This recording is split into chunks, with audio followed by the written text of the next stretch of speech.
Kamen Rider Build. Hey YouTube, Kamen Rider here with my review of Kamen Rider Build episode 29. Beginning note, if you hear a I don't know why I did that, I could have just gone It's my dryer's on. I did not feel like waiting for it to be done before I recording. I did not. Before I recording. You can tell I'm a professional at talking. Anyway, Build 29 did not pull any punches. We started right off into the war. This was, you know, there was no downtime. Last week we knew that they were going to ignore the results of the exhibition match. They went right into war, and we went right into a cliffhanger with Misora unlocking Ultra Instinct. It was a pretty good episode. You know, we start off with the invasion and Stalk filling up one of the panels, which caused a portion of a tower to rise. And, like, it lowered every other panel of the wall, and there's energy in between them. I think they can walk through it, but it seemed iffy to me. Like, I think we saw an army walk through it off screen. That makes no sense. You can't see something that's off screen. But I mean, I don't know if they can walk through it or not. But like, it just seems weird. But regardless, I'm sure there's somebody smarter there that knows, but it's not important. But every other thing, first I thought he was bringing the walls down. I thought it was gonna be like, okay, the walls are down, Seito's gonna take everything. But no, it was just every other panel, and then a portion of a tower started to raise. And, you know, we show, like, this is what happened to Mars. We flash back to that footage of seeing the tower there and Mars on fire. Very much reminding me of Gaim stuff at this point. I'll probably bring that up again near the end. But that was, like, starting things off with a bang, and then they're ignoring the results.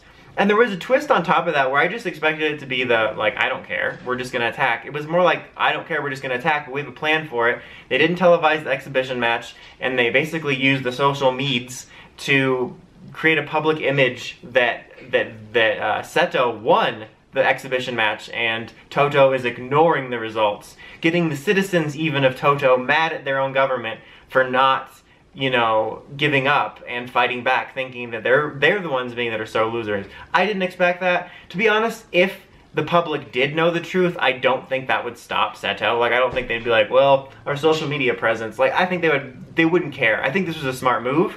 Something unexpected and, like, political. Definitely smart, but I think regardless of this, Seito would have moved forward with his plans and just ruled by force. But definitely a smart move there. I didn't expect that. It was like it was lots of actual random social media things playing in with it this week. Like, between that and then Misora using her YouTube persona to bring Grease around. But yeah, it started off that conflict, and I think we're starting to get into the beginnings now of learning more about Mars and all of that, because I brought up, I think, a few weeks ago how it's interesting that we've had so much to dig into with this series between the character stories and the wars and just the general backstory behind the build system, and we still, like, barely were scratching the surface of the actual, like, sci-fi Mars element. Like, but I think right now is the beginnings of that, with the tower coming in. I mean, we did see the tower before, but I mean, that was more like a small little foreshadowing for the next arc, and I think now with it actually coming into play, they are talking a little bit more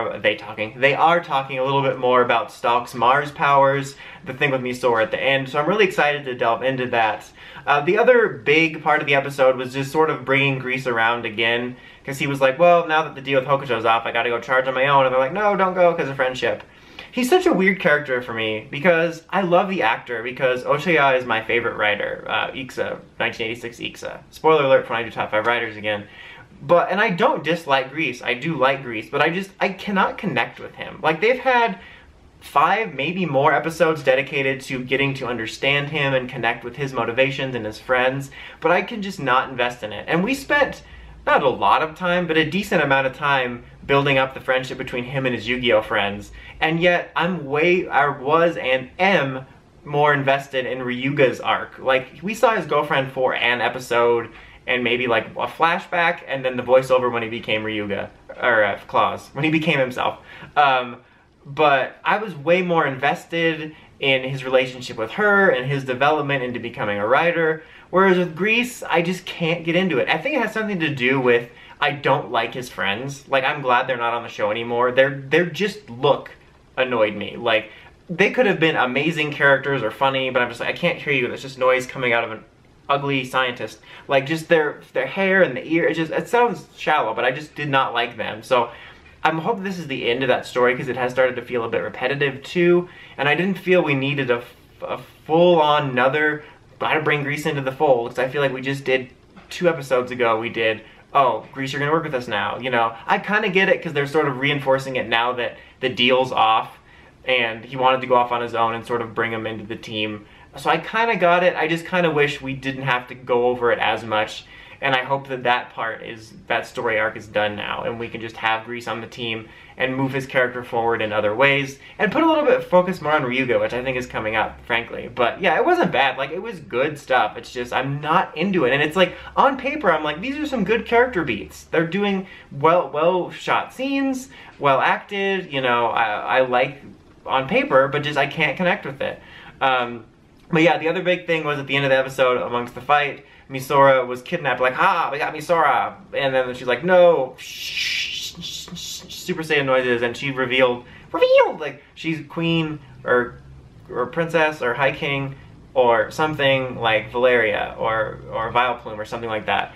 And so it's like actually another presence inside her, which is cool. Like, this episode was big in a way. Like, because, you know, we started off the war, we got to actually see the wall build up, we got to see some of, like, the devastation, and then this cliffhanger. Like, it really feels like we're starting into the Mars stuff. But definitely reminds me of Gaim a lot. I'll see how the series plays out, but I might do, like, a comparison video. Not like a which one's better, but just kind of, it's interesting to compare them, because they're very similar in a lot of ways, because they're about, like, wars coming from a different world, and that world becoming this world, and then you have Misora is sort of similar to, like, the future Mai stuff we got, but she's a alien princess or something. I don't know. I think it's interesting, and it's not in an I think they're copying Gaim way.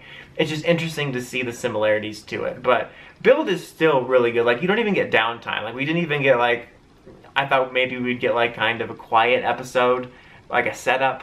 But no, right into it, and I'm really excited to see where we're going. And, like, the Grease stuff isn't really a huge detriment for me. It's more like a personal thing where I'm just not that into it, so I kind of want to move on, and I feel like we're circling around a little bit with his storyline.